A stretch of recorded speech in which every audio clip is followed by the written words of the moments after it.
So let's continue. कल हमने costing में एक पॉइंट सीखा था, मैंने आपको सिर्फ बेसिक बेसिक 2 पॉइंट सिखाया था, right. What are elements of cost? Elements are material, labour and expenses, right. Material, labour and expenses, सबके दो दो पार्ट्स रहेंगे, direct indirect, direct indirect and direct indirect, right. all the direct taken together are known as prime cost and all the indirect taken together are overheads। क्या ये basic point clear है, right. तो basically मैंने आपको बताया था elements, elements का मतलब होता है कोई भी एक प्रोडक्ट बनाने के लिए क्या क्या लगने वाला है। तो मुझे मटेरियल भी लगने वाला है, लेबर भी लगने वाला है और थोड़े बहुत खर्चे भी होने वाला है। तो वो खर्चों को मैंने डायरेक्ट इनडायरेक्ट नेचर में बांट दिया। डायरेक्ट का मतलब क्या होता है? The expenses which can be traced directly, जो मैं ट्रेस कर पाऊंगा, मतलब मैं देखते से बोल पाऊंगा ये इसका ही खर्चा है, तो ये डायरेक्ट है। अगर आपको लग रहा है नहीं सर ये खर्चा डायरेक्ट नहीं है लेकिन थोड़ा थोड़ा सबका है, थोड़ा थोड़ा बांटना पड़ेगा, तो जहां बांटना पड़ेगा उसको हम बोलते हैं इनडायरेक्ट, मतलब ओवरहेड्स। क्लियर पॉइंट सबको ये? ओके। उसके बाद मैंने सबसे इंपॉर्टेंट पॉइंट सिखाया था आपको, और सबसे इंपॉर्टेंट पॉइंट था नेचर ऑफ एक्सपेंसेस। आपको कहा था मैंने this is one of the very important point because पूरा कॉस्टिंग सब्जेक्ट बनाया है इसके ऊपर क्या है, right. That is nature of expenses. By nature they can be fixed, by nature they can be variable, and by nature they can be semi variable, right। and how to identify the expenses? identify कैसे करेंगे? सबसे पहले fix मालूम कैसे पड़ेगा? It is fixed in totality, that is it is not dependent upon the number of units. वो depend करेगा क्या? नहीं करेगा, बिल्कुल नहीं करेगा। मतलब 1000 यूनिट्स बनाया 20,000 खर्चा, 2000 बनाया तो भी 20,000 खर्चा, 3000 बनाया तो भी 20,000 खर्चा। जैसे एग्जाम्पल रेंट, मेरी कैपेसिटी चाहे 10,000 यूनिट बनाने की है, या फिर एग्जाम्पल लेता हूँ ये क्लासरूम में 100 बच्चे बैठ सकता है, पहले दिन एक ही बच्चा आया, मुझे रेंट पूरा 50,000 देना पड़ेगा। 10 बच्चे आएंगे तो भी मैं रेंट 50,000 ही दूंगा, 50 बच्चे आएंगे तो भी 50,000 रहेगा, और 100 बच्चे आएंगे तब भी 50,000 ही रहेगा। Is the point clear? तो फिक्स जो रहेगा वो टोटलिटी में फिक्स रहेगा, it will not be depend upon the number of units. Variable, it is again fixed but it not in totality, इन पर unit basis, fixed per unit. मतलब जैसे example ये पेन बनाने के लिए लेबर को मैं 10 रुपीज देता हूँ, जितने पेन बनाएगा 10 रुपीज लेते जा। तो कहने से एक पेन पे 10 रुपए, 2 पेन पे 20 रुपए, 10 पेन पे 100 रुपए, 20 पेन पे 200 रुपए एंड सो ऑन। आप देखोगे खर्चा बढ़ते जा रहा है, लेकिन पर यूनिट में निकालूंगा ना तो हमेशा 10-10 रुपए आएगा। तो वो भी फिक्स्ड है लेकिन not in totality but per unit basis, right. And semi variable, semi variable जैसे मैंने आपको कल बताया था, up to certain extent it is fixed, after that it becomes variable. तो मालूम कैसे पड़ेगा ये फिक्स्ड है, वेरिएबल है, सेमी वेरिएबल है? तो अगर टोटलिटी में फिक्स देखा तो ये फिक्स्ड है, अगर पर यूनिट फिक्स देखा तो ये वेरिएबल है, और जो दोनों में नहीं है तो सेमी वेरिएबल। और जैसे मैंने आपको बताया कॉस्टिंग में सेमी वेरिएबल नाम से कोई चीज नहीं है, मतलब दिखता है सेमी वेरिएबल, लेकिन कॉस्टिंग बोलता है सर अगर सेमी वेरिएबल है मतलब इसके अंदर फिक्स और वेरिएबल दोनों है, फिक्स को अलग करो, वेरिएबल को अलग करो। मुझे फिक्स और वेरिएबल अलग अलग चाहिए, मुझे या तो फिक्स दो या तो वेरिएबल दो, राइट। तो हम क्या करते हैं, सेमी वेरिएबल को बाइफर्केट करते हैं। कैसे? एग्जांपल, ये 1000 यूनिट्स है और मेरा कॉस्ट है 35,000, ठीक है। 1500 यूनिट्स हो गए और मेरा कॉस्ट हो गया 37,500। प्लीज बताइए क्या ये टोटलिटी में फिक्स है क्या? नहीं, तो ये फिक्स तो नहीं है। चेक करो पर यूनिट कितना आ रहा है इसका। What is the per unit expense? 35,000 divide by 1000 कितना आ रहा है? 35, एंड 37,500 डिवाइड बाय 1500, 25। सेम भी नहीं है, ना टोटल ने फिक्स आया ना पर यूनिट फिक्स आया, तो ये कौन सा खर्चा है? Semi variable. Is the point clear? अब मालूम कैसे पड़ेगा सेमी वेरिएबल को हम बाइफर्केट कैसे करेंगे? तो बाइफर्केट करने का सिंपल सा रीजन है, वेरिएबल कॉस्ट पर यूनिट कैसे निकालेंगे? It is change in cost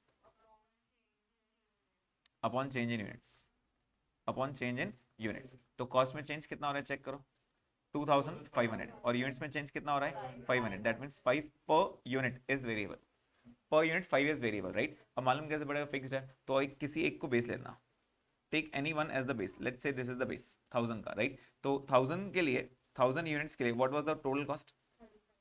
35,000। What you do is अब इसमें से वेरिएबल साइड कर दोगे। What was variable? It was not 5, it was 5 per unit, 1000 units था, तो 1000 into 5 will give me 5000 was variable, and therefore the बचा हुआ जो भी खर्चा रहेगा वो क्या रहेगा? Fixed. Is the point clear to everyone? पक्का समझ में आया? यस। कल हमने इतना लिखा था, मैंने आपको 2 पॉइंट्स लिखाया था, एक एलिमेंट्स और एक नेचर, और मैंने आपको बताया था नेचर बहुत इंपॉर्टेंट है, राइट। अब मैं आपको एक एग्जांपल दूंगा, आप मुझे बताइए आगे का खर्चा क्या होगा, ठीक है। एग्जांपल दे रहा हूँ, ये लिख सकते हैं आप मेरे साथ। अगेन ये इसमें ही पॉइंट आएगा, जस्ट एक मिनट दीजिए।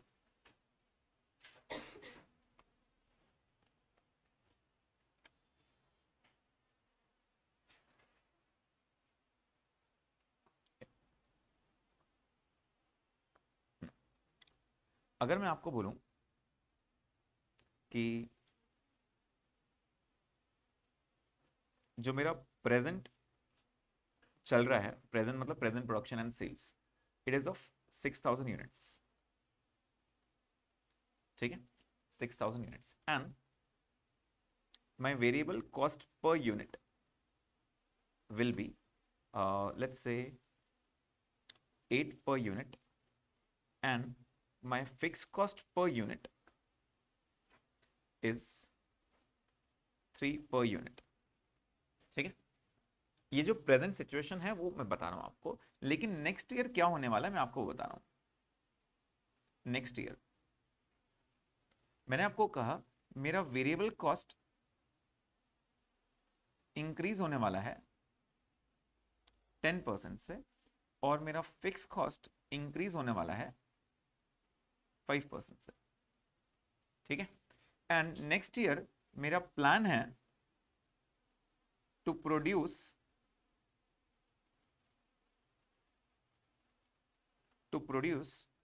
Let's say 8000 units. मैं ना 8000 यूनिट्स बनाना चाहता हूं। Can you please tell me 8000 units बनाने का अगले साल खर्चा कितना होगा? एक मैंने बेसिक पॉइंट रखा है आपके सामने, ठीक है। 6000 की सिचुएशन में आपको दे चुका हूं, अगले साल मेरे खर्चे बढ़ने वाले हैं, तो मुझे बताइए 8000 यूनिट्स बनाने के लिए अगले साल मेरा खर्चा कितना होगा? This is what I am expecting. मैं 2 मिनट दूंगा सोचने के लिए आपको, आराम से सोचो, उसके बाद मुझे बताना।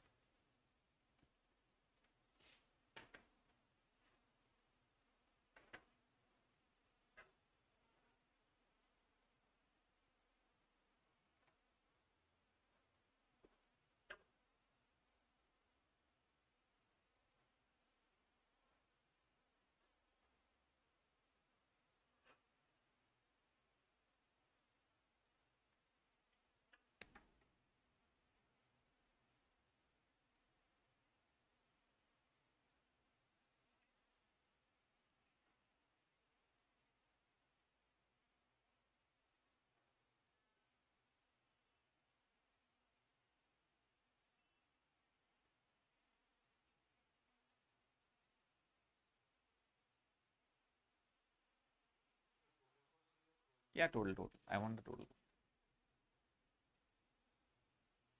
Yes, Mahita. Okay. Same answers. Okay. I don't know, मुझे मैंने कैलकुलेट नहीं किया अब तक। मैं वेट कर रहा हूँ सबके आंसर्स का। Okay, same answers. मुझे कोई डिफरेंट आंसर चाहिए था, मुझे ऐसे कैसे सेम आंसर आने चाहिए? मुझे 4 ऑप्शन चाहिए, केबीसी खेलना है अपने को। अभी 2 ही आंसर, 2 ऑप्शन आया मेरे पास। यस,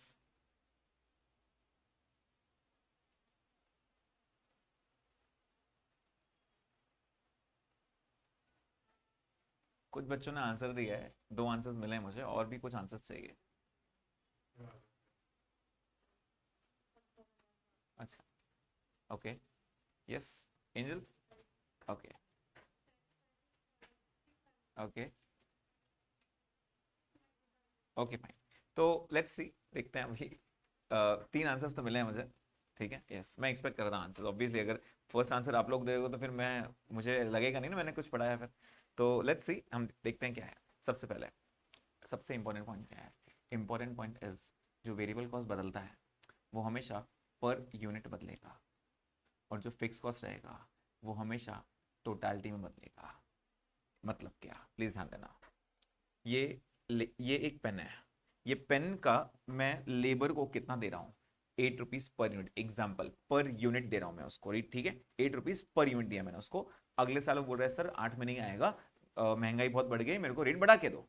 मैंने कहा ठीक है, तेरे को 10% बढ़ा के देता हूँ। तो मैं उसको 8 रुपीज का 10% बढ़ा के दूं, या फिर 18,000 का 10% बढ़ा के दूं? प्लीज बताइए।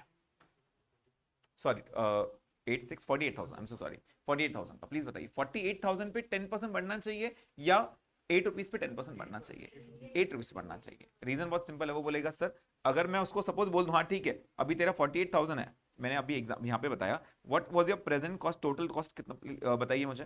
तो आप बोलोगे सर वेरिएबल कॉस्ट जो था, वेरिएबल वो था 6,000 यूनिट्स इंटू 8, राइट। प्रेजेंटली मैं उसको लेबर को पे कर रहा था 48,000 बिकॉज उसने बोला था सर मैंने 6,000 पेन बनाए, आपने वादा किया था 8 रुपए पर यूनिट दोगे, मैंने कहा okay I will pay you 48,000 right. And now he is telling sir मुझे 10 टका बढ़ा के देना अगली बार, तो मैं थोड़ी 48,000 पे दूंगा उसको। आप बोलोगे सर क्या प्रॉब्लम है 48 पे दे दो ना, बेटा अगली बार अगर उसने 4,000 यूनिट्स बनाया तो क्या मैं उसको 4,000 48,000 पे 10% बढ़ा दूंगा कि नहीं? मैं बोलूंगा ठीक है तुझे 8 रुपए दे रहा हूँ ना, पर यूनिट जितना भी है 10% बढ़ा ले, जितने तो यूनिट्स बनाएगा उतना मैं दे दूंगा तुझे, ठीक है। अब मुझे बताओ अगले साल ये 48 पे बढ़ेगा या 8 पे बढ़ेगा? द आंसर इज 8 पे बढ़ेगा, ये सबसे इंपॉर्टेंट पॉइंट है, ठीक है। तो यहाँ पे जो वेरिएबल कॉस्ट चेंज होगा वो हमेशा पर यूनिट बेसिस पे चेंज होगा, क्लियर है। तो नेक्स्ट ईयर आपका वेरिएबल कॉस्ट क्या हो जाएगा? नेक्स्ट ईयर वेरिएबल कॉस्ट क्या हो जाएगा? It will be 8 plus 10% will give me 8.8 per unit. Is the point clear? Right, okay. अगर आप बोलोगे सर अगर ऐसा है तो फिक्स कॉस्ट भी ये हो जाएगा 3 प्लस 5%, गलत। फिक्स कॉस्ट पर यूनिट नहीं लेता है। फॉर एग्जाम्पल मैंने आपसे पूछा यहां पे आपका फिक्स कॉस्ट कितना चालू था, तो आप बोलोगे सर 6,000 यूनिट्स इंटू 3, राइट, कितना हो गया? 18,000। बेसिकली जैसे ही वो मुझे फिक्स कॉस्ट पर यूनिट देता ना, मैंने कहा यार तूने काम खराब किया, फिक्स कॉस्ट मुझे पर यूनिट थोड़ी चाहिए रहता है, मैंने जो भाड़ा ठहरा के लिया था वो क्या पर यूनिट पे ठहरा के लिया है क्या? नहीं। जब मैंने यहाँ पे जो मैंने ऑफिस लिया था, यहाँ पे क्लासरूम ओपन किया था, तब मैंने लैंडलॉर्ड को क्या बोला होगा, एक बच्चा आएगा तो तुझे इतना पैसा दूंगा क्या? नहीं, मैंने उससे टोटल मैंने बोला था 50,000 दूंगा टोटल, फिर बच्चे आए नहीं है, देना पड़ेगा, तो कहने से 18,000 ही देना पड़ेगा। फिर लैंडलॉर्ड आया, उसने बोला सर अगले साल 5% बढ़ा के देना, मैंने कहा ओके। मैं यूनिट ज्यादा बढ़ाऊंगा तो भाड़ा ज्यादा दूंगा क्या? नहीं, मैं यूनिट्स बढ़ाऊंगा तो टोटल पे जो भी रहेगा उसका 5% ज्यादा दे दूंगा। तो नेक्स्ट ईयर आपका फिक्स कॉस्ट कितना रहेगा? It will be 18,000 plus 5% which will come to 18,900. Is the point clear? And now can you please give me the total cost for next year? So it will be variable cost. Variable cost कितना रहेगा? 8,000 units into 8.8 and fixed cost जो रहेगा वो per unit थोड़ी रहता है, fixed cost totality में रहेगा, right? ये कितना आ रहा है? 70,400 and the fixed cost will be 18,900 giving me a total of, is the point clear to everyone? समझ में आया? हाँ, तो ये सीखना है अपने को, क्लियर है ये? तो यहाँ पे मैंने आपको पर यूनिट दिया था, पहले क्या दिया मैंने आपको? पर यूनिट दिया। तो फिर आप जब भी पर यूनिट इन्फॉर्मेशन आएगी, आप जब वो वेरिएबल कॉस्ट देता है ना उसको थैंक यू बोलना, वेरिएबल कॉस्ट मुझे पर यूनिट ही चाहिए रहता है। लेकिन अगर वो फिक्स कॉस्ट पर यूनिट देगा, मैं बोलूंगा यहाँ गड़बड़ है, फिक्स कॉस्ट मुझे टोटलिटी में चाहिए रहता है, क्योंकि फिक्स कॉस्ट पर यूनिट नहीं चलता है। समझ में आ रहा है? अच्छा, अब एक सवाल कर रहा हूँ, मुझे उसका जवाब दीजिए। जैसे जैसे मेरे यूनिट्स बढ़ेंगे प्रोडक्शन, वैसे वैसे फिक्स कॉस्ट पर यूनिट कम होगा, ट्रू और फॉल्स? ट्रू। मैं एक एग्जांपल देता हूँ, ठीक है, मैं एक एग्जांपल देता हूँ। यहाँ का रेंट है 50,000, 50,000 रुपीज रेंट है, ठीक है। कहने से कितने भी स्टूडेंट्स आ जाएं, 50,000 देना है मैंने, ठीक है। स्टार्टिंग में ना सिर्फ 10 बच्चे हैं, सिर्फ 10 बच्चे हैं, 10 स्टूडेंट्स। प्लीज बताइए what is the rent I am paying पर स्टूडेंट? तो कहने से it is 50,000 divide by 10 students, 5,000, बराबर है ये? मतलब अगर देखा जाए तो जो मैं 50,000 दे रहा हूँ वो 10 बच्चों के लिए दे रहा हूँ यार मैं, तो हर स्टूडेंट का मैं रेंट 10,000 पे कर रहा हूँ, ऐसे बोल सकता है, सॉरी 5,000 पे कर रहा हूँ। और जब आप आते हो तो मैं नोट्स भी देता हूँ आपको, कहने से नोट्स का जो खर्चा है वो वेरिएबल रहेगा। क्यों? क्योंकि जितने स्टूडेंट्स आएंगे उसके हिसाब से देने पड़ेंगे, जितने स्टूडेंट्स आएंगे। एग्जाम्पल, अगर एक नोट्स का सेट जो रहता है मेरा 1,000 रुपीज का है, एक बच्चा आएगा तो उसको 1,000 रुपये का खर्चा लगेगा, राइट। 2 आएंगे तो फिर 2,000 लगेगा, 5 आएंगे तो 5,000 लगेगा, एंड सो ऑन। कहने से जितने स्टूडेंट्स आएंगे उतना 1,000 के नोट्स लगेंगे। तो is it completely depend upon the number of students? तो नंबर ऑफ स्टूडेंट्स पे जो कंप्लीटली डिपेंड करता है उसको कौन सा खर्चा बोलते हैं? Variable cost. Is the point clear? लेकिन अब मुझे बताओ, अब ये 5,000 तो हो गया, बराबर है? अगली बार क्योंकि 10 बच्चों को बहुत अच्छा समझ में आया, उन्होंने उनके फ्रेंड्स को भी रेफर किया कि ये क्लास में जाना है, तो अगली बार 20 बच्चे आ गए। अब मुझे बताओ वो लैंडलॉर्ड जो है वो क्या भाड़ा बढ़ाएगा क्या? नहीं, वो तो 50,000 लेगा। अब वो 50,000 कितने में बढ़ गया? 20 में बढ़ गया, राइट। अब मेरा पर यूनिट कितना हो गया? राइट सर, आपको समझ में आ रहा है? पहले 5,000 पर यूनिट था, अभी 2,500 पर यूनिट होगा। कि जैसे जैसे यूनिट्स बढ़ेंगे क्या मेरा फिक्स कॉस्ट पर यूनिट कम कम होता रहेगा? Yes, fix cost per unit कम कम होता रहेगा। क्या ये पॉइंट सबको समझ में आ रहा है? Right, again it is one of the theory point जो आपको आइडियली हिट होना चाहिए कि हाँ ऐसा होता है। समझ में आया सबको ये? वैसे भी फिक्स कॉस्ट तुम बोलोगे ना, मैं पर यूनिट कभी नहीं निकालता हूँ। फिक्स कॉस्ट कैसे रहेगा? टोटलिटी में। वेरिएबल कॉस्ट कैसे रहेगा? पर यूनिट बेसिस पे। Is the point clear? ये कंसेप्ट समझ में आ गया क्या? पक्का? अब एक और कंसेप्ट देता हूँ, एक और क्वेश्चन देता हूँ, उसके बाद मैं आपको एक पॉइंट लिखाऊंगा, ठीक है। मेरा प्रेजेंट में 9,000 यूनिट्स चालू है, ठीक है, प्रेजेंटली 9,000 यूनिट्स चालू है, and the variable cost and the fix cost are given as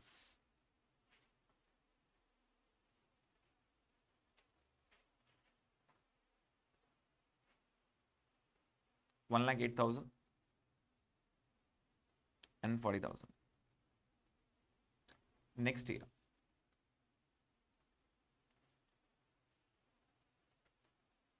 plan जो है हमारा टू प्रोड्यूस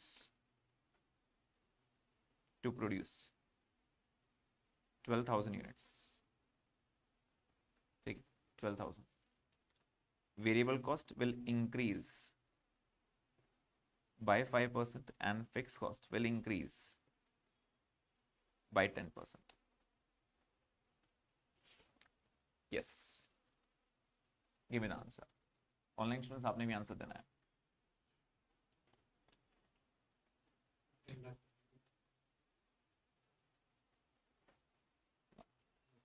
कुछ ज्यादा हो गया.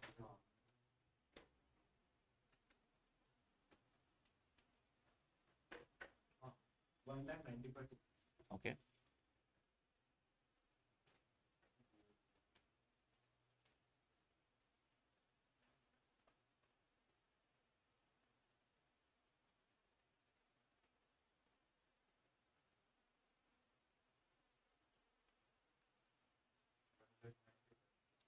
ओके,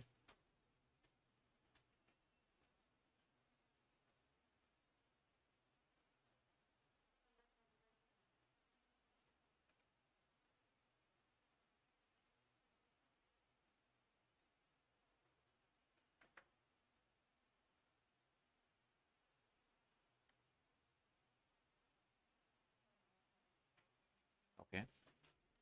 सबके सेम आंसर आ रहे हैं अभी.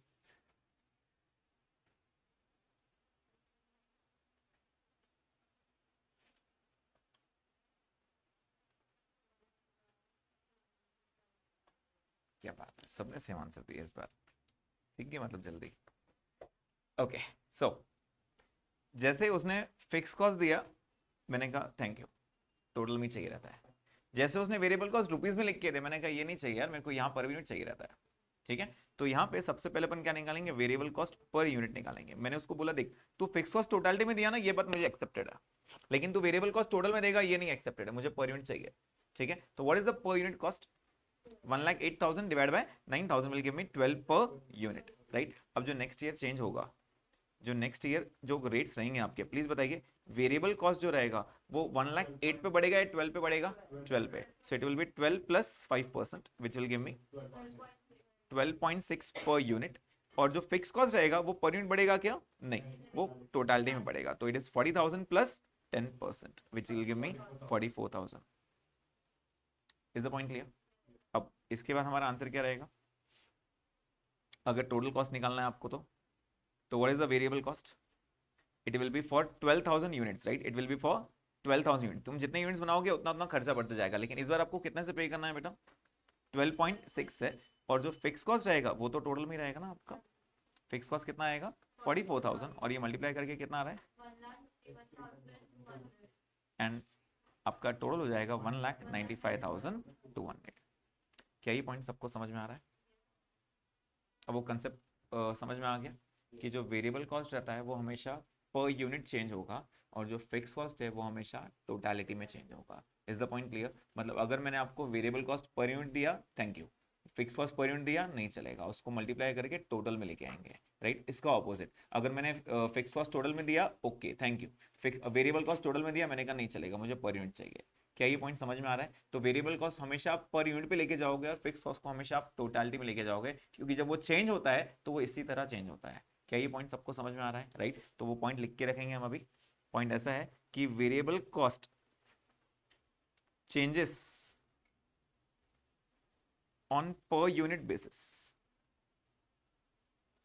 on per unit basis, and fixed cost changes in totality. क्या ये दो पॉइंट क्लियर है सबको? ठीक है, जैसे मैंने आपको बताया ये बहुत मेजर रोल प्ले करता है कॉस्टिंग में, पूरे सब्जेक्ट में, not only for one particular topic but for entire subject, ठीक है। सो दिस इज वेरी इंपॉर्टेंट, इसलिए मैं आपको स्टार्टिंग बेसिक्स में ये सिखा रहा हूँ। सबको समझ में आया है ये? ओके, चलिए अब मैंने थोड़ा बेसिक आपको एक आइडिया दे दिया, अब हम एक प्रॉपर चैप्टर स्टार्ट करते हैं, ठीक है। कल याद है मैंने आपको एलिमेंट सिखाया था? यस, एलिमेंट्स कौन से थे बेटा? मटेरियल भी था, लेबर और expenses, right. Material, labour and expenses, और एक्सपेंसेस भी डायरेक्ट इनडायरेक्ट थे। सारे डायरेक्ट एक तरफ आ गया तो क्या मिल गया? प्राइम। और सारे इनडायरेक्ट एक तरफ ओवरहेड्स। अब पता है इसमें ना आपके 4 चैप्टर्स हैं, 3 चैप्टर्स हैं। एक चैप्टर पूरा मटेरियल पे है कि मटेरियल की कॉस्टिंग कैसे होनी चाहिए, ठीक है। एक है पूरा लेबर पे, लेबर की कॉस्टिंग कैसे होना चाहिए, क्योंकि लेबर में बोनस प्लान्स रहेंगे ना, उनको बोनस देंगे मोटिवेट करने के लिए, तो वो अच्छा काम करेंगे, तो कितना बोनस देना चाहिए, बोनस कैसे कैलकुलेट होगा, ये सब अपने को लेबर में सीखना है। मटेरियल में क्या सीखना है? कब कितना ऑर्डर करना चाहिए। मैंने कल आपको एग्जांपल दिया था कि क्वांटिटी की साइज पे इतना ऑर्डर करूं या ज्यादा ऑर्डर करूं या कम ऑर्डर करूं, इस पे अपने खर्चे चेंज होते रहते हैं, राइट। तो कितना ऑर्डर करना चाहिए, कब ऑर्डर करना चाहिए, कॉस्ट में क्या क्या आता है, राइट, ऑर्डर कैसे प्लेस होता है, मेथड कैसे फॉलो करना है, ये सब मटेरियल में सीखेंगे। और एक चैप्टर का नाम है ओवरहेड्स। ये हो गए आपके 3 चैप्टर्स। ओवरहेड्स का मतलब आपको मतलब समझ में आता है, इनडायरेक्ट होता है। इनडायरेक्ट मतलब क्या? जो थोड़ा थोड़ा बांटना पड़ेगा, तो वहां पे बांटने की बारी आएगी। ओवरहेड्स कैसे कैसे बांटेंगे, जैसे फॉर एग्जांपल मेरे पास अलग अलग डिपार्टमेंट्स हैं, तो प्रोडक्शन 1 पे कितना डालूं, प्रोडक्शन 2 डिपार्टमेंट कितना डालूं, प्रोडक्शन 3 डिपार्टमेंट कितना डालूं, तो ओवरहेड्स पे बांटना पड़ेगा, राइट। मैंने आपको कल एग्जांपल दिया था, याद है? मैंने बुक प्रिंट किया था जिसपे कॉस्टिंग लिखा है, वो मेरा ही बैच का खर्चा है, लेकिन जो पैम्पलेट प्रिंट हुआ था वो पैम्पलेट पे तो मेरा नाम नहीं था ना, सबका नाम था, तो कहने से वो थोड़ा थोड़ा खर्चा सबके नाम पे बटेगा, तो बांटने का तरीका अपने को ओवरहेड चैप्टर में सीखना है, right. So basically these are the 3 topics जो आपको पढ़ना है, material, labour and overheads. And इन सबको एक जगह लिखना। एक और चैप्टर आता है जिसको हम बोलते हैं कॉस्ट शीट, उसको हम क्या बोलते हैं? Cost sheet. सबसे इंपॉर्टेंट, सबसे इजी, और हर बार क्वेश्चन में आएगा। अब आइडियली मैं स्टार्ट कर सकता हूं मटेरियल से, बट मैं चाहता हूं कि पहले आप कॉस्ट शीट सीखें। रीजन, कॉस्ट शीट एक स्टैंडअलोन टॉपिक तो है ही है, प्लस वो टॉपिक 5 से 6 और टॉपिक्स में मिक्स होने वाला है, तो वो टॉपिक हर बार आना चाहिए। मतलब अगर मैं कोई भी टॉपिक स्टार्ट करूं तो उसका रेफरेंस जरूर कहीं ना कहीं आ जाएगा, ठीक है। तो वो टॉपिक आना चाहिए। क्या है कॉस्ट शीट? कुछ नहीं है, बहुत सिंपल है। कॉस्ट मतलब क्या? एक्सपेंस। शीट मतलब सारे खर्चे एक तरफ लिख दो, एक साथ पूरे खर्चे लिख के दो, उसको बोलते हैं कॉस्ट शीट। मतलब आइटम बाय आइटम मैं सारे खर्चे लिख के दूंगा, सारे खर्चे जब हो जाएंगे उसको हम बोलेंगे कॉस्ट शीट। और इतनी देर से सिर्फ खर्चे खर्चे निकाल रहा हूं, कल याद है कि मैंने एक मेन मोटिव बताया था आपको, to set a selling price. तो सारे खर्चे आ जाएंगे, थोड़ा सा प्रॉफिट जोड़ देंगे, सेलिंग प्राइस आ जाएगा, बस वही काम है मेरा, right. So what we have to do is we just have to add up all the expenses item by item, कि मेरे फर्म में, मेरे बिजनेस में, प्रोडक्शन में क्या क्या खर्चा हो सकता है, वो सारे खर्चे एक जगह जब मैं लिख दूंगा ना, उसको हम बोलते हैं कॉस्ट शीट, ठीक है। अब वो कॉस्ट शीट में ना आपको कुछ बाइफर्केशन सीखना है। क्यों सीखना है उसका रीजन थोड़ी देर में आगे समझेगा, और फिर मैं आपको बताऊंगा क्या है, ठीक है। तो हम अब स्टार्ट करते हैं पहला टॉपिक, जिसमें बेसिक्स आपको समझ में आ गया, right.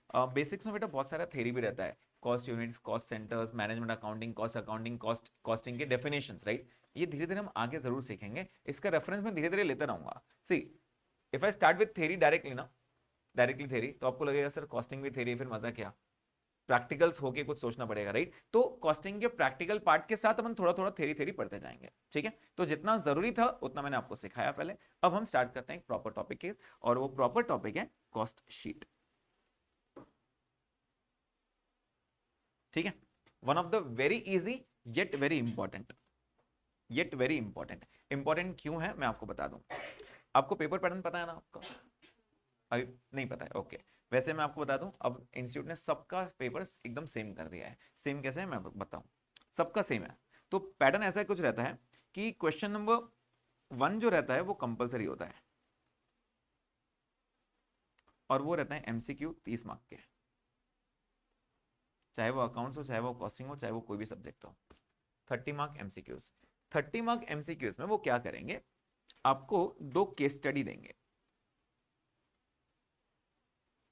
Case study 1, case study 2, ठीक है, and 5 individual MCQs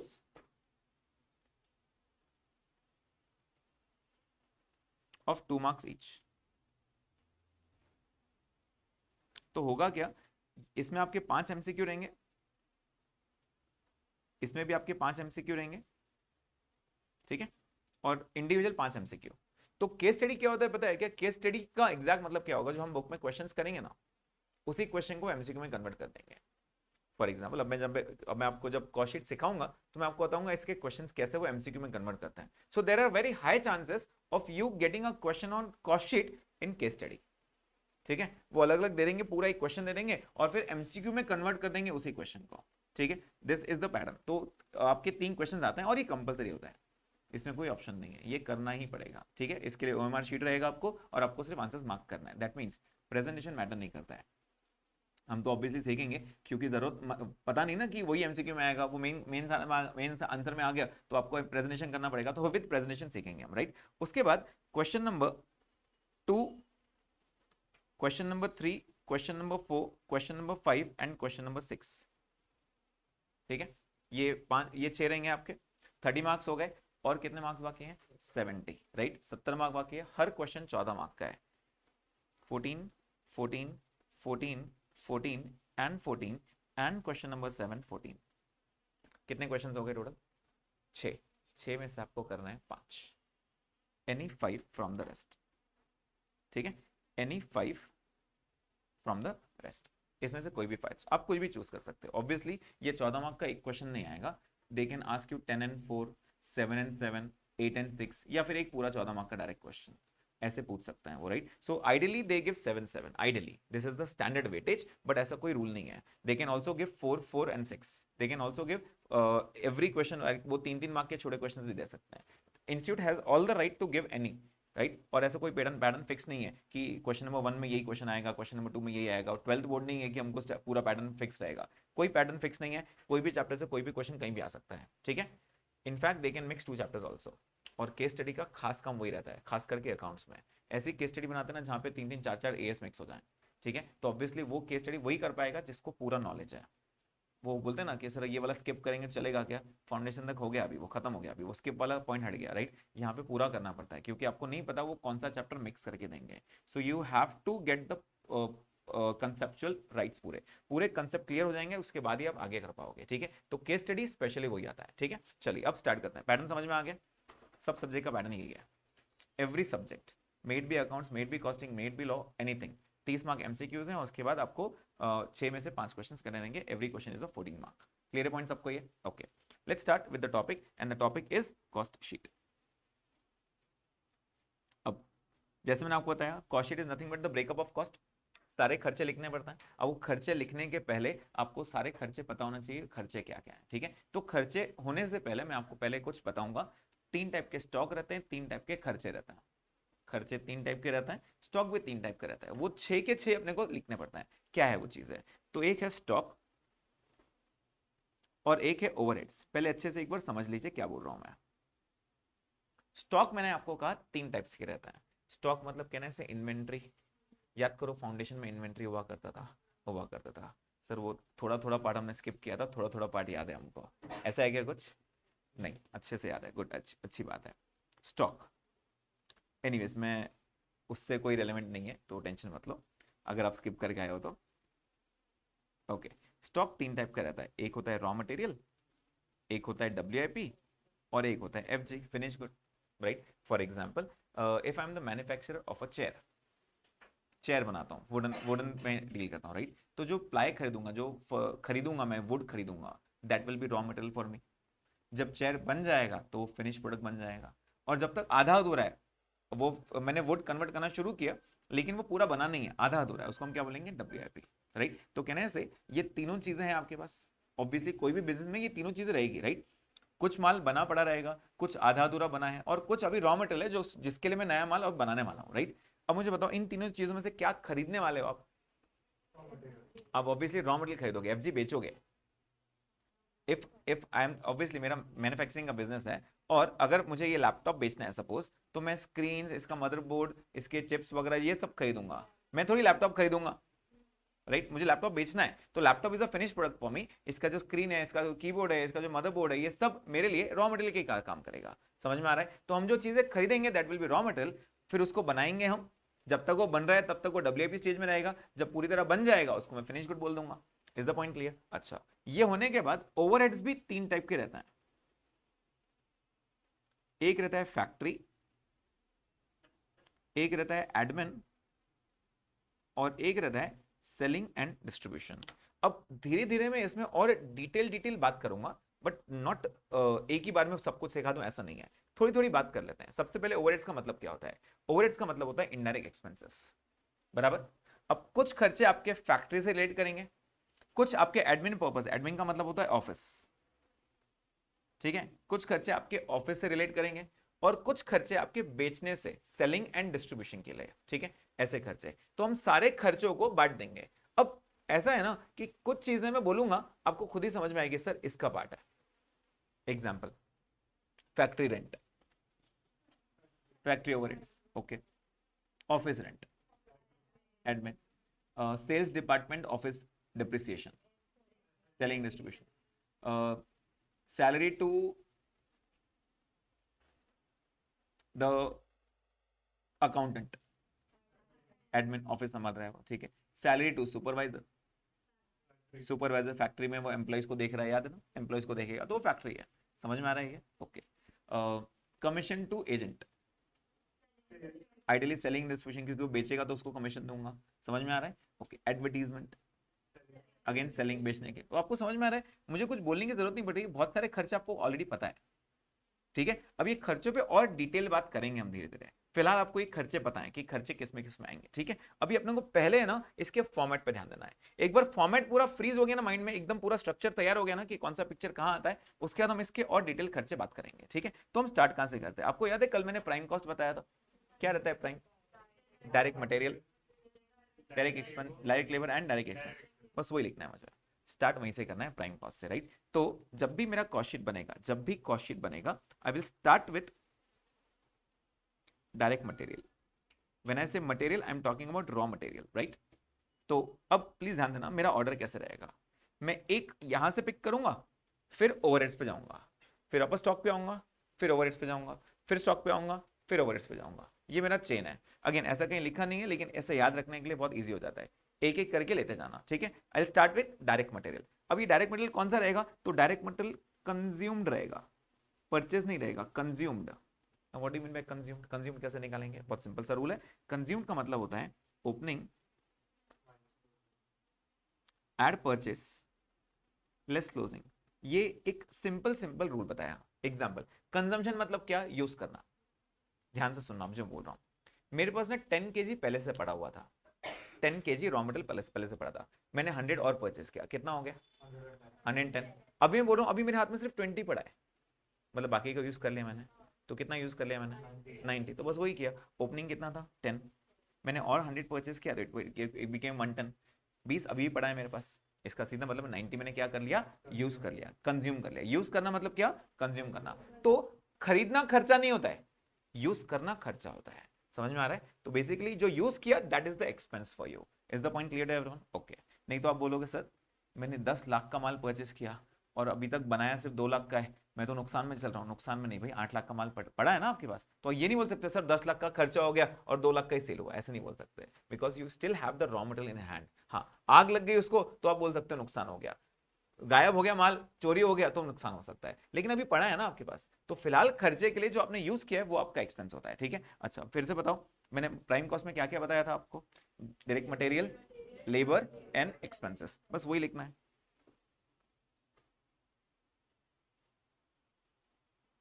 and expenses, ठीक है। जब ये तीनों चीजें ऐड हो जाती है तो हम इसको क्या बोलते हैं? इसको हम बोलते हैं प्राइम कॉस्ट। इसको हम क्या बोलते हैं? Prime cost. क्या ये पॉइंट क्लियर है? We say this is prime cost, बहुत सिंपल सी बात, ठीक है। उसके बाद जैसे मैंने आपको बताया, we are done with the first part of this raw material. अब किसकी बारी? खर्चों की बारी। अब होगा क्या? होगा क्या? ये तो हो गया जो मैंने डायरेक्टली कर पाया, डायरेक्टली देख पाया, हाँ भाई मटेरियल इसी चीज पे लगा है। जैसे if I am making a calculator, calculator पे जो भी मटेरियल लगा होगा मुझे पता है, राइट। कैलकुलेटर बनाने के लिए जो लेबर दिया उस पर जो भी डायरेक्ट एक्सपेंसेस लगे, प्राइम कॉस्ट की बात करते हैं। अब कहना है से फैक्ट्री के भी थोड़े खर्चे जोड़ने पड़ेंगे। अब फैक्ट्री से रिलेटेड क्या क्या खर्चा हो सकता है? सोचो फैक्ट्री में क्या क्या खर्चा हो सकता है?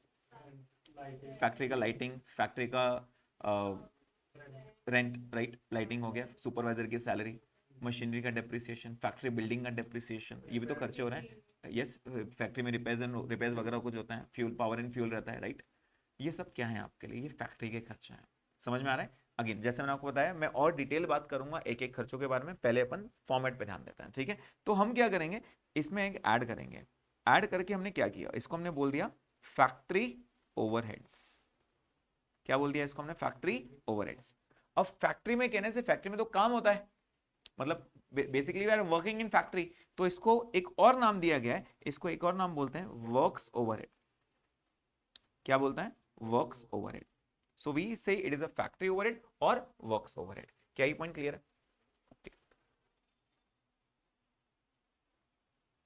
ये जब हो जाता है तो इसको हम बोलते हैं फैक्ट्री कॉस्ट।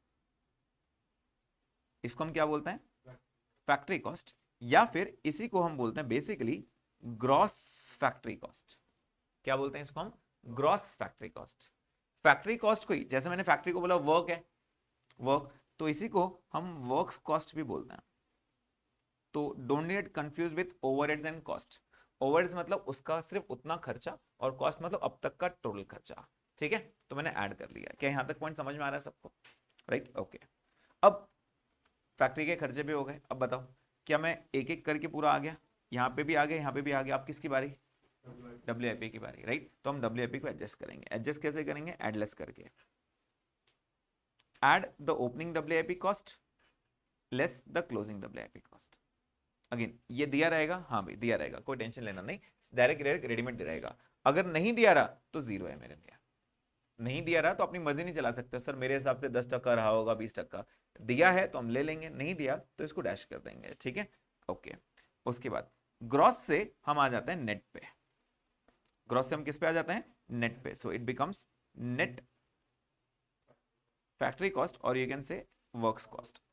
क्या इतना पॉइंट समझ में आ रहा है। यस पहले यहां तक रिपीट करते हैं एक बार। मैंने आपको बोला पहले सब डायरेक्ट डायरेक्ट डायरेक्ट लिख दो, direct material, direct labour, direct expense. क्या मिलेगा, प्राइम। उसके बाद पहला खर्चा, पहला खर्चा कौन सा था, फैक्ट्री ओवरहेड्स। जब मैं फैक्ट्री ओवरहेड्स ऐड कर दूंगा तो क्या मिलेगा, फैक्ट्री कॉस्ट। लेकिन कौन सा वाला, ग्रॉस। ग्रॉस को नेट करने के लिए एक दूसरा स्टॉक एडजस्ट करना पड़ेगा। कौन सा एडजस्ट करना पड़ेगा, opening WIP and closing WIP less करना पड़ेगा। तो क्या मिलेगा, net factory cost. Is the point clear. अब वापस ऊपर जाता है, तो we are done with WIP also. अब दूसरे खर्चे की बारी। दूसरा खर्चा कौन सा है, एडमिन, ठीक है, एडमिन। तो हम यहाँ पे अब कौन सा खर्चा जोड़ेंगे, एडमिन ओवरहेड्स। हम जोड़ेंगे एडमिन ओवरहेड्स। अब एडमिन ओवरहेड्स में बेसिकली दो टाइप रहता है, जैसे मैंने आपको बताया, एक्सपेंसेस पे डिटेल और बात करेंगे। फिलहाल के लिए मैं आपको एक ब्रैकेट लिख के दे रहा हूं, it is related to production. It is related to production. Basically जो ऑफिस के खर्चे रहते हैं ना एडमिन के, वो दो टाइप के रहते हैं। एक जो प्रोडक्शन से रिलेट करता है, और एक जो रिलेट नहीं करता है। जो रिलेट नहीं करता है उसको हम जनरल एक्सपेंसेस बोलते हैं, जनरल एडमिन एक्सपेंसेस जनरल में, राइट। अब ऐसा है कि वो देते हैं आपको, ये रिलेटेड टू प्रोडक्शन है, ये जनरल है, ऐसे दे के रखेंगे। कभी कभार ना वो सिर्फ एडमिन देगा, एडमिन देगा, आपको मालूम ही नहीं कौन सा है, तो फिर वहां एजम्पशन नोट आ जाएगा। आप क्या अज्यूम करोगे, 99.9% institute related to production assume करता है, तो आप भी वही अज्यूमशन डाल देना नीचे, it is assume that admin overheads are related to production, और यहां ऐड कर दोगे। क्लियर है पॉइंट सबको, ओके। जब मैं ये ऐड कर देता हूं, तो हमको मिलता है COP। What is COP, cost of production, cost of production.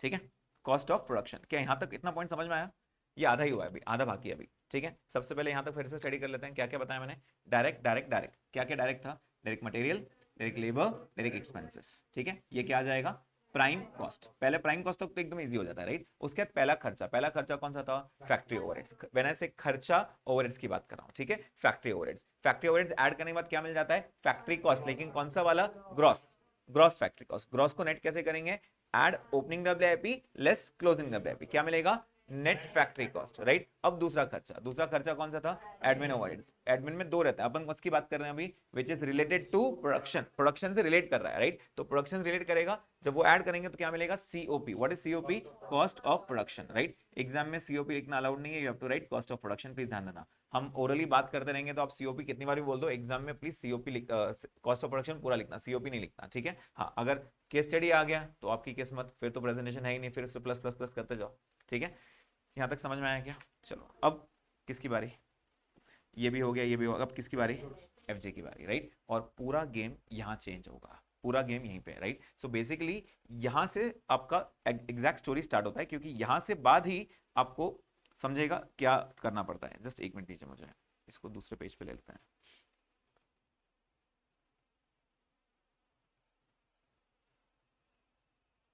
Yes, तो सीओपी है, सीओपी के बाद अब अगला स्टॉक आ गया। अगला स्टॉक कौन सा था?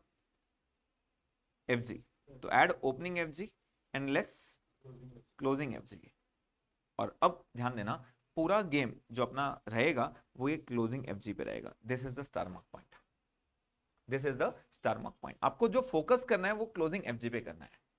अब unless and until mention, they will always use a method जो आप लोगों ने आपके फाउंडेशन में पढ़ा था, and the method name is FIFO. सुना सुना लग रहा है? सुना है या सुना है? सुना है, ओके। क्या है FIFO? First in first out, first in first out, right? मतलब जो पहले आया होगा पहले बाहर वही जाएगा, ऐसे बात हुई अपनी, राइट? तो अब मुझे एक बात बताइए, अगर मैं आपको बोलूं मेरे पास ना पहले से 10 पड़े थे और अभी मैंने और 50 बनाए, 10 फिनिश गुड, मान लेते हैं ये पेन, 10 पेन पहले से पड़े थे और ये 50 अभी बनाए हैं, ये प्रोड्यूस किए मैंने अभी, और ये ओपनिंग था मेरा, राइट? और मैं बोल रहा हूँ मेरे पास क्लोजिंग जो है अब वो 15 पड़ा है, इसका मतलब क्या हुआ? बाकी का कहाँ गया? बेच दिया, राइट? तो ओपनिंग मेरे पास 10 था, 50 मैंने और बनाया, टोटल कितना हो गया? 60। अब मैं एंड ऑफ द ईयर में आपको बोल रहा हूँ मेरे पास अभी 15 पड़े हैं, इसका सीधा मतलब बाकी 45 बेच दिया आपने, राइट? मतलब इट इज कहने से opening plus production minus closing will give me the sales, तो 45 आपने बेच दिया, राइट? प्रॉब्लम वो नहीं है, मैं बोल रहा हूँ ये जो 15 पड़ा है ये किस में से पड़ा है? जो पहला पहला था वो पड़ा है या जो अभी अभी बनाया वो पड़ा है? फर्क है ना? अगर फीफो फॉलो करेंगे तो फीफो क्या सिखाता है? First in first out. जो पहले आया होगा मैंने पहले उसको ही बाहर किया होगा, मतलब जो पहले 10 था कहने से सबसे पहले मैंने वही बेचा होगा, पुराना माल पहले बेचूंगा। मतलब ये जो 15 पड़ा है वो अभी अभी वाला पड़ा है, अभी अभी मतलब कहने से ये, तो बस यही पता करना है, राइट? तो अब ध्यान देना प्लीज, यहां तक के जितने भी खर्चे थे, ये जो यहां से यहां तक किया मैंने, कहने से ये प्रोडक्शन पे खर्चा हुआ, प्रोडक्शन, इसलिए मैंने वर्ड क्या लिखा वहां पे? COP, cost of production. कितने यूनिट्स प्रोड्यूस किए? अब अगर मैं ऊपर वाला क्वेश्चन बोलूं कितने यूनिट्स प्रोड्यूस किए, तो आप जवाब क्या दोगे? कितने यूनिट्स प्रोड्यूस किए ये वाले क्वेश्चन में? 50। तो कहने से ये जो मैंने खर्चे लिखे हैं सारे, ये 50 यूनिट्स बनाने के लिए किए हैं, राइट? अगर 50 के लिए इतना है तो 15 के लिए कितना? क्रॉस मल्टीप्लाई, बराबर। एग्जांपल दे रहा हूं, अगर मैं आपको बोलूं मेरा सीओपी तक ऐड करते करते करते करते अगर मेरा खर्चा मान लेते हैं 60,000 हो चुका है, 60,000, तो कैन आई से दिस खर्चा is for 50 units, right? 50 units, right? तो मुझे बता सकते हो 15 के लिए कितना होगा? Simple cross multiplication, 18,000। समझ में आया? बस इस पे ध्यान देना है। मेथड कौन सा फॉलो किया हमने? फीफो। फीफो इसलिए मैं ये बोल पाया कि भाई देखो, अगर तुम्हारे पास ओपनिंग स्टॉक रहेगा भी सपोज 10 यूनिट्स का, वो दे के रखेगा ओपनिंग स्टॉक का। मान लेते हैं ओपनिंग स्टॉक उसने बोला था 8,000 था, मुझे नहीं पता क्या रेट से उसने लिया था या क्या रेट से बनाया था, वो टाइम पे उसने बोला 10 यूनिट्स थे 8,000 के, मैंने कहा ये तो बेच दिए भाई, क्योंकि फीफो फॉलो कर रहा हूँ। फीफो का मतलब क्या होता है? फर्स्ट इन फर्स्ट आउट, ये तो बिक गए, तो जो पड़ा है उसकी वैल्यू कितनी है? तो मैंने फिर बोला जो पड़ा हुआ है ना इससे निकालो, इससे 50 यूनिट्स अगर 60,000 के हैं तो 15 यूनिट्स कितने के हैं? Is the point clear? ये सबसे इंपॉर्टेंट चीज है अभी के लिए आपको ये सीखने के लिए, ठीक है? We always use the cross multiplication rule, basically we are using FIFO. अब इंस्टीट्यूट कभी भी आपको नहीं बोलेगा आप वेटेड एवरेज यूज करो, हमेशा फीफो ही रहेगा, तो एजम्पशन नोट लिखने की जरूरत ही नहीं है, आप हमेशा फीफो ही फॉलो करते हो। और इस पे दो टाइप के क्वेश्चंस रहेंगे, एक तो वो आपको बोलेगा यूनिट्स में दूंगा ही नहीं, मैं आपको रेडीमेड देता हूं ना, ये 10,000 है और ये 15,000 है, मैंने खुद बोल दिया आपको, तो उसको थैंक यू बोलना और चल जाना आगे। एट 10,000 लेस 15,000, उसने स्टॉक की वैल्यू दे दी आपको, लेकिन हर बार वो वैल्यू नहीं देगा, कभी कभार वो यूनिट्स में खेलेगा। अगर यूनिट्स में खेला तो वो आपको खुद निकालना पड़ता है। Is the point clear? तो कहना से मैं यहाँ पे क्रॉस मल्टीप्लिकेशन रूल सीओपी से लगाऊंगा, ठीक है? तो यहाँ पे इंपॉर्टेंट चीज लिख दे रहा हूं, we always cross multiply, we always cross multiply. Is the point clear? Right. Method कौन सा यूज हुआ? फीफो. लिखने की जरूरत है क्या कहीं पे? नहीं, ये इंप्लाइड है कि फीफो ही यूज करते हैं हम इसके अंदर. ठीक है, ओके. सीओपी मिल गया. अब जो यहाँ पे आएगा नेक्स्ट पार्ट, उसको हम बोलते हैं COGS. What is COGS? Cost of goods sold. जो बेचा उसका कॉस्ट कितना है. सी, बहुत सिंपल है. यहाँ पे 50 यूनिट्स थे बराबर, यहाँ पे 10 यूनिट्स और आए, कितना हो गया टोटल? 60. 60 में से 15 बचे हुए हैं, मतलब कितना बेचा? 45. कहने से जो 45 बेचा उसका कॉस्ट इतना है. इसको हम क्या बोलेंगे? COGS. Is the point clear? इसको हम क्या बोलेंगे? COGS. तो हम लिख देते हैं यहाँ पे cost of goods sold, COGS. Right. Story समझ में आ रही है क्या? सी, आप लोग इसमें परफेक्ट कब होंगे पता है क्या? जब मैं अचानक से कोई बीच में खर्चा दूं, आप बता पाओ सर ये यहाँ आएगा, ये यहाँ आएगा. ये ऑर्डर एकदम इमेज पूरा आपके माइंड में फिट होना चाहिए. ठीक है, ये ऑर्डर में. तो आने वाले कुछ दिन हम सिर्फ यही पढ़ने वाले हैं कि ऑर्डर बार बार रिवाइज करेंगे. जब आपको ये स्टैंडर्ड फॉर्मेट सेट हो जाएगा आपके माइंड में, फिर मैं एडवांस क्वेश्चन बताऊंगा. क्योंकि मेरा कॉस्ट शीट इस पर रिस्ट्रिक्टेड नहीं है. ये तो हो गया बेसिक वाला पार्ट, एकदम बेसिक वाला. बीकॉम में भी आपको इतना ही देगा. हम बीकॉम नहीं कर रहे हैं, we are doing a professional course. Right. तो प्रोफेशनल कोर्स में क्या रहेगा ना, इसको एडवांस करते हैं. वो एडवांस कैसे करते हैं, मैं धीरे धीरे इसमें और कुछ आइटम्स ऐड करूंगा. लेकिन वो ऐड कब कर पाएंगे? जब आपको बेसिक एकदम माइंड में क्लियर है. ठीक है, एक बार यहाँ तक फिर से बात करते हैं, फिर आगे बात करेंगे. प्लीज बताइए स्टार्ट कहाँ से किया? Direct direct direct direct material, direct labour, direct expense. क्या मिला?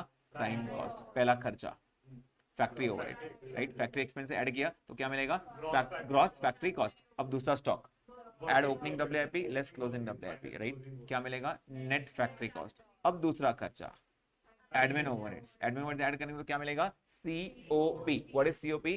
Cost of production. राइट. अब तीसरा स्टॉक. तीसरा स्टॉक कौन सा है? FG. फिनिश गुड्स है तो क्या करेंगे? Add opening FG less closing FG. लेकिन क्लोजिंग FG में अगर यूनिट्स का दिया रहेगा, हम क्रॉस मल्टीप्लाई यूज करेंगे. क्या यूज किया हमने? FIFO. राइट. जब हम एडलेस करेंगे क्या मिल जाएगा? Selling COGS, that is cost of goods sold. Is the point clear to everyone? Right? Okay. अब जब इतना हो जाएगा तो अब देखो अपने लिस्ट में क्या बाकी रह गया. देखो तो एक बार, ये हो गया, ये हो गया, ये हो गया, ये हो गया, ये हो गया. क्या बच गया? Selling distribution. आपको समझ में आया ना मैं कैसे जंप कर रहा हूँ? एक एक एक एक. राइट. अगेन तो हम सेलिंग डिस्ट्रीब्यूशन पे आएंगे और आखिरी खर्चा वही रहेगा. लेकिन यहाँ पे आखिरी ये नहीं रहेगा, एक और रहता है इसके साथ. ये हो गया सेलिंग डिस्ट्रीब्यूशन ओवरहेड्स, मतलब जो बेचने से रिलेटेड खर्चा रहेगा. राइट. अब प्लीज ध्यान देना, ये जो सेलिंग एंड डिस्ट्रीब्यूशन रहेगा, मुझे एक बात बताइए, एक सिंपल सी बात पूछ रहा हूँ. ऊपर मैंने एक एग्जांपल दिया आपको. राइट. आप बता सकते हो कितने यूनिट्स बेचे होंगे हमने? 45. तो एजेंट को कमीशन कितने में दोगे? 45 यूनिट्स के दोगे? 50 यूनिट्स का दोगे क्या? नहीं. लेकिन अगर मैं आपको बोलूं ये जो लेबर है, लेबर को खर्चा पे करो, मान लेते हैं लेबर को 10 रुपए पर यूनिट दे रहा हूं मैं, कितनी यूनिट्स का पे करोगे? 50 का या 45 का? 50 का. बिकॉज बना के तो 50 दिया है ना उसने. तो यहां तक आपको समझ में आ रहा है? ये जो COP रहता है ना, COP यहां तक. COP का मतलब होता है ये जो खर्चे हैं ये प्रोडक्शन के लिए हैं, मतलब ये 50 यूनिट्स के खर्चे हैं, ये 50 यूनिट्स के खर्चे हैं. राइट. लेकिन उसके बाद जो COGS आएगा, as the name indicates, cost of goods sold, जो बेचा सिर्फ उस पे ही खर्चा हुआ. समझ में आया है? ये डिफरेंस है. तो ऊपर के खर्चे COP पे रहेंगे और नीचे के खर्चे COGS पे रहेंगे. मतलब ऊपर के खर्चे यूनिट्स प्रोड्यूस्ड पे रहेंगे और नीचे के खर्चे यूनिट्स सोल्ड पे रहेंगे. क्या ये दोनों यूनिट्स अलग अलग हो सकते हैं? यस. मैं कुछ अलग बना सकता हूं लेकिन बेच कुछ अलग सकता हूं. समझ में आ रहा है? मैंने बनाया था 50 लेकिन बेच तो 45 रहा हूं ना. तो ऊपर के खर्चे यूनिट्स प्रोड्यूस्ड पे रहेंगे लेकिन नीचे के खर्चे कौन से रहेंगे? यूनिट्स सोल्ड पे. क्या ये पॉइंट एकदम क्लियर है? यस. ओके. तो सेलिंग डिस्ट्रीब्यूशन, अब आइडियली तो मेरा यहाँ कॉस्ट शीट खत्म होना चाहिए, लेकिन मैं एक और खर्चा जोड़ता हूँ. यह देखिए मैंने बताया था एडमिन 2 टाइप के रहता है, तो एक और एडमिन रहेगा यहाँ पे. लेकिन इस बार कौन सा रहेगा? It will be general. अगर उसने क्लियर बोल दिया होगा जनरल एडमिन ओवरहेड्स तो यहाँ पे जगह रहेगा. अगर वो बोलेगा admin overhead related to production तो उसकी जगह ऊपर है, क्योंकि वो प्रोडक्शन के लिए रिलेटेड खर्चा है. ठीक है, प्रोडक्शन से रिलेटेड खर्चा है. और अगर सिर्फ एडमिन बोला होगा, एजम्पशन अलाउड है. आप जनरल भी अज्यूम कर सकते हो, गलत नहीं है एजम्पशन नोट में, लेकिन आप एजम्पशन हमेशा डालना कि रिलेटेड टू प्रोडक्शन है. समझ में आया क्या? ओके. अब सारे खर्चे हो गए क्या? सारे खर्चे. यस. मैं एक एक करके आया. पहले रॉ मटेरियल पे आया, फिर फैक्ट्री ओवरहेड्स पे आया, फिर WIP पे आया, फिर एडमिन पे आया, फिर FG पे आए और फिर लास्ट सेलिंग डिस्ट्रीब्यूशन पे. आपको समझ में आया हम कैसे स्विच कर रहे हैं? एंड जब सारे खर्चे लिख दिए मैंने, सारे के सारे, इसको हम बोलते हैं COS. What is COS? Cost of sales. क्या बोलते हैं? COS. So finally I got the breakup of all the cost, कि बनाने का खर्चा कितना है, जो बेचा उसका कॉस्ट कितना है, टोटल खर्चा कितना है, तो cost of sales is nothing but total cost, जो भी मैंने बेचा है उसका टोटल कॉस्ट। क्लियर है पॉइंट सबको ये? अब इतनी ऐसे सिर्फ खर्चे खर्चे जोड़े जा रहे हो यार, थोड़ा प्रॉफिट भी हो जाए अभी, राइट? तो अपने लास्ट में क्या करेंगे, थोड़ा सा प्रॉफिट ऐड कर देंगे। प्रॉफिट ऐड किया तो प्रॉफिट के बाद क्या आ जाएगा, sale, in short selling price. समझ में आया क्या ये? अब ये जो मैंने आपको बताया ना ये चैप्टर क्यों इंपॉर्टेंट है and what was the reason for me starting this topic is this will be mixed with a lot of chapters, ठीक है? Many times they will use the word the factory cost is this, तो factory cost क्या है मालूम तो होना चाहिए। Factory cost कब आया था जल्दी बताइए, ऊपर खर्चे में डायरेक्ट डायरेक्ट डायरेक्ट ऐड किया तो क्या मिला, प्राइम। प्राइम में एक और खर्चा ऐड हुआ, क्या, फैक्ट्री ओवरहेड्स, तो मिल गया फैक्ट्री कॉस्ट। तो वो फैक्ट्री कॉस्ट की बात कर रहा है, समझ में आ रहा है ये? यस। अच्छा, अगर क्वेश्चन में डायरेक्ट उसने सिर्फ फैक्ट्री कॉस्ट बोला तो इसका मतलब आपको वो नेट की बात कर रहा है या ग्रॉस की बात कर रहा है, डब्ल्यूआईपी नहीं है वहां पे। तो अगर डब्ल्यूआईपी नहीं रहा तो you can skip the words gross and net, हटा दो, नहीं है भाई, सिर्फ फैक्ट्री कॉस्ट है ये। समझ में आएगा? तो you can skip that word. अब कॉस्ट शीट में ये मैंने आपको बेसिक फॉर्मेट दिया, ये बेसिक फॉर्मेट एकदम समझ में आया क्या, राइट? एक बार फिर से पूरा फॉर्मेट रिवाइज करता है, कोशिश करना देखना नहीं है, सिर्फ यहाँ से मेरे साथ डिस्कस करेंगे, ठीक है? सबसे पहले तीन डायरेक्ट डायरेक्ट डायरेक्ट क्या था, direct material, direct labour, direct expense. वो डायरेक्ट मटेरियल क्या था, परचेज या consume? Consume, opening plus purchase minus closing, वो वर्ड था कंज्यूम, राइट? तो direct material consumed at direct labour at direct expenses क्या मिलेगा, प्राइम कॉस्ट, फर्स्ट खर्चा, फैक्ट्री ओवरहेड्स। जब मैं फैक्ट्री के ओवरहेड्स ऐड करूंगा तो क्या मिलेगा, ग्रॉस फैक्ट्री कॉस्ट, राइट? उसमें दूसरा स्टॉक एडजस्ट करेंगे, दूसरा स्टॉक कौन सा था, डब्ल्यूआईपी का, add opening WIP less closing WIP, क्या मिलेगा, नेट फैक्ट्री कॉस्ट। क्लियर है ये? नेट फैक्ट्री कॉस्ट भी एडजस्ट हो गया। अब क्या मिला अपने को, नेट फैक्ट्री कॉस्ट के बाद क्या रहेगा, admin, admin overheads, admin overheads add करेंगे क्या मिलेगा, सीओपी। सीओपी क्या है, कॉस्ट ऑफ प्रोडक्शन।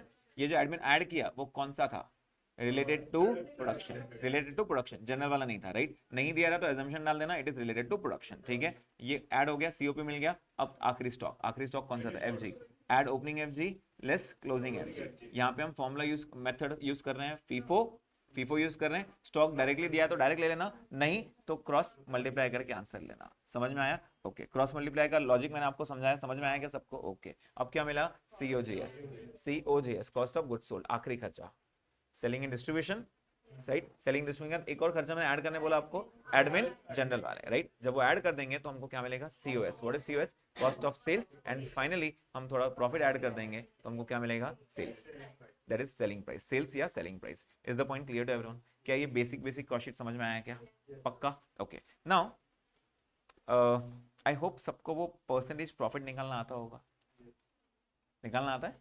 एक बार कुछ दो तीन क्वेश्चंस दूं, आप निकाल के दोगे मुझे?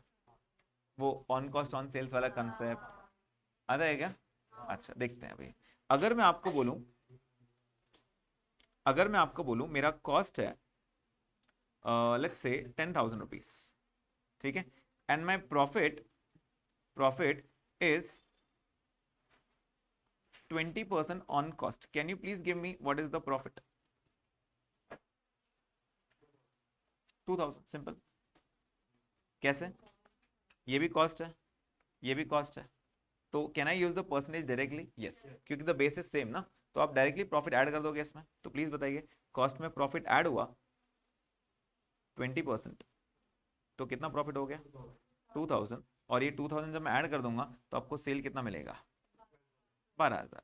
क्या ही पॉइंट क्लियर है एकदम easy? Okay, so this is the sales, 12,000, easy? Okay. Second question में मैंने आपको कहा, मैंने सेल्स आपको दिया है 30,000 रुपीज, ठीक है? And the profit is 25% on sales. Please बताइए, can I calculate the profit directly? Yes, because sales है और परसेंटेज सेल्स पे दिया है, मैं डायरेक्ट कैलकुलेट करूंगा। प्लीज बताइए प्रॉफिट कितना आ जाएगा? तो आप बोलोगे profit will be 25% which is 7,500। आ रहा है क्या सबका ये आंसर? और इतना समझ में आता है ना, सेल्स में से प्रॉफिट लेस होगा तो कॉस्ट आएगा, राइट? सो तो कॉस्ट कितना आ जाएगा जल्दी बताइए, 22,500, राइट? कॉस्ट आ जाएगा 22,500। क्या यहाँ तक पॉइंट क्लियर है सबको? ओके, यहाँ तक तो गेम आसान था, गेम चेंज होगा यहाँ से। अभी मैंने दिया कॉस्ट, कॉस्ट दिया 40,000, ठीक है? और प्रॉफिट दिया 20% on sales. Now can I calculate directly 20%? No. क्यों? क्योंकि यहाँ पे तुमने कॉस्ट दिया है, सॉरी यहाँ पे क्या दिया है, कॉस्ट, और यहाँ पे क्या दिया है, sales. You can not calculate directly. तो इसके दो कंसेप्ट होता है, एक 1/4 1/5 वाला, which I always love the concept because वो जल्दी हो जाता है, और एक बच्चों को जब जिसको फ्रैक्शन ही डर लगता है, सर फ्रैक्शन मैथ्स आ गया इसमें, डर लग गया, तो आप डायरेक्ट 100 ले सकते हो, राइट। तो यहाँ पे रूल ये है, when the base is not same, when the base is not same, consider one as 100। One को 100 बोलना मतलब किसी एक को 100 बोलना। किसको 100 बोलेंगे? तो रूल है जिसपे परसेंटेज दिया है उसको 100 बोलना। परसेंटेज सेल्स पे दिया है तो सेल्स इज 100, राइट। तो प्लीज बताइए, अगर आपका सेल 100 हो जाएगा, सेल 100 हो जाएगा, तो प्रॉफिट कितना बोला है उसने उसके ऊपर? 20। तो सेल्स में से प्रॉफिट लेस होगा तो कॉस्ट आएगा, तो कॉस्ट हो गया आपका कितना? 80। अब कॉस्ट आपका 40,000 दिया है आपको, अगर कॉस्ट इतना है तो सेल्स कितना? तो this will come to 50,000 is the point. 10 is profit है उसका, ठीक है। 50 इज द सेल्स। क्या ये इतना बेसिक पॉइंट समझ में आया? इसके पहले आपने 100 का बेस क्यों नहीं लिया? क्योंकि बेस सेम था ना आपका। ऊपर फर्स्ट इसमें देखो, यहाँ पे कॉस्ट दिया था, परसेंटेज भी कॉस्ट पे था, डायरेक्ट करो भाई कैलकुलेट। यहाँ सेल दिया था, यहाँ भी सेल दिया था, डायरेक्ट करो कैलकुलेट। लेकिन यहाँ कॉस्ट था, यहाँ सेल्स था, तो नहीं कर सकते डायरेक्ट। तो 100 किसी एक को लेना पड़ेगा। किसको 100 लेंगे? जिसपे परसेंटेज दिया है उसको। परसेंटेज सेल्स पे ना, सेल्स 100 है। समझ में आया? ये कब करेंगे 100 का base? When the base is not same. क्या ये बेसिक पॉइंट समझ में आ रहा है? अब जिनको 1/4 1/5 वाला कंसेप्ट याद है, वो जो फाउंडेशन का कंसेप्ट है, जब परसेंटेज सेम नहीं रहता ना, बट बेस सेम नहीं रहता है, तो हम उसको कन्वर्ट करते हैं। कन्वर्ट कैसे करते हैं प्लीज बताइए? 20% मतलब कितना परसेंट होता है? 1/5। तो 1/5 on sales is 1/4 on cost. आप सीधा सीधा 40,000 का 1/4 ले लो, तो 40,000 का 1/4 10,000 आएगा।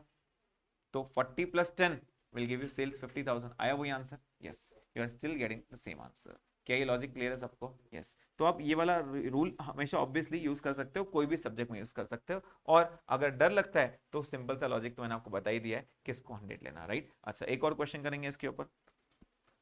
अगर मैंने आपको बोला सेल्स है 90,000 और प्रॉफिट दिया मैंने आपको 25% on cost, on cost, please बताइए is the base same? No, ये सेल्स है, ये कॉस्ट है, तुम डायरेक्ट 25 का तो निकाल ही नहीं सकते हो। तो हम क्या करेंगे? किसी एक को 100 लेंगे। सवाल है 100 किसको लेंगे? तो जिसपे परसेंटेज दिया है ना उस पे 100, परसेंटेज कॉस्ट पे दिया तो कॉस्ट 100 लेंगे, राइट। सो कॉस्ट हो गया आपका 100, प्रॉफिट कितना हो गया उसके ऊपर? 25। अब कॉस्ट में प्रॉफिट ऐड होगा तो सेल्स आएगा, तो सेल्स कितना हो जाएगा? 125। लेकिन सेल्स दिया है आपको 90,000, अगर ये 90 है तो 100 कितना? Cross multiply into 100 divide by 125, कितना आ रहा है? तो इट विल कम टू 72,000। ठीक है, profit is 18 and 72 will be the cost. Are you getting this point, right. तो अब आप देखोगे 90,000 में से जब 18,000 माइनस करोगे तो आपको बराबर 72,000 का कॉस्ट मिलेगा। क्या ये लॉजिक क्लियर है सबको, राइट। अगेन अगर ये नहीं करना है तो दूसरा रूल था कि हमारे पास, हाँ 25 बाय 100 कितना होता है? 1/4। तो 1/4 on cost is 1/5 on sales. आप क्या करो ना, सीधा सीधा सेल्स का 1/5 भी निकाल लोगे तो भी आंसर आ जाएगा। 90,000 का डिवाइड बाय 5 करोगे तो 18,000 आपको बराबर आंसर मिलेगा। Is the point clear to everyone? अच्छा, जब भी मैंने यहाँ कॉस्ट वर्ड यूज किया ना, कॉस्ट, तो basically I was talking about COS। मैं इस कॉस्ट की बात कर रहा था, ठीक है। मतलब अगर आपने यहाँ तक पहुंच दिया, सब ऐड करते आ गए, राइट, सब ऐड किया, और सपोज यहाँ पे आ गए आप 1,10,000 पे, ठीक है, और नीचे दिया है profit is to be calculated as 20% on sales. तो can you calculate 20% directly, please बताइए? The answer is no. क्यों? क्योंकि यहाँ क्या है? कॉस्ट। तो आप डायरेक्टली 20% सेल्स ही निकाल सकते हैं ना, तो आप 100 किसको लोगे? सेल्स को लोगे, राइट। तो प्लीज बताइए, अगर सेल्स 100 है, 20 is the profit, so the cost is 80। अगर कॉस्ट 1,10,000 है, सो व्हाट इज 100?